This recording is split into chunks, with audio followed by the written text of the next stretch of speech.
जन कैसे भुलैलू बतिया के मिले आवत रहलू रतिया के। जन कैसे भुलैलू बतिया के मिले आवत रहलू रतिया के।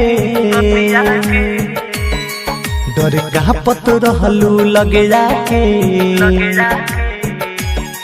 तुके देखनी हम तोरा छतिया के। जन कैसे भुलैलू बतिया के मिले आवत रहलू रतिया के।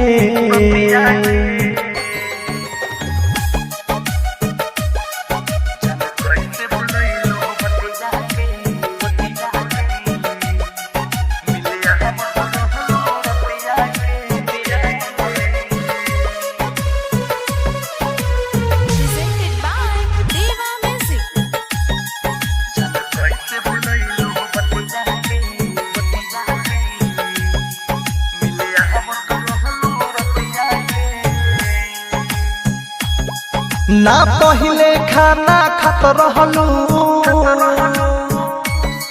बिना तू हमरा खैले हो। बोल कैसे आवता निंदिया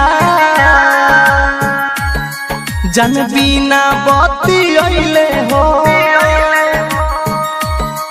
हमरा के छोड़ नया यार खोजलू ई मफना कोहरम गलतिया के।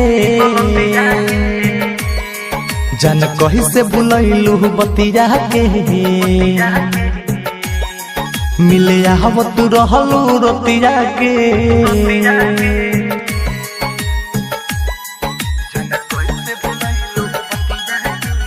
म्यूजिक डायरेक्टर राजू बाबू, स्मार्ट रिकॉर्डिंग स्टूडियो मैरो। खैले रहलू कसम जावा सब भूल गइलू वादा के। कहत रहलू हमनी के प्यार जैसे हो किशन राधा के। प्रकाश नसीम देवांग कहे बदनाम कैली सहल के जतिया के। जन कही से भुलैलू बतिया के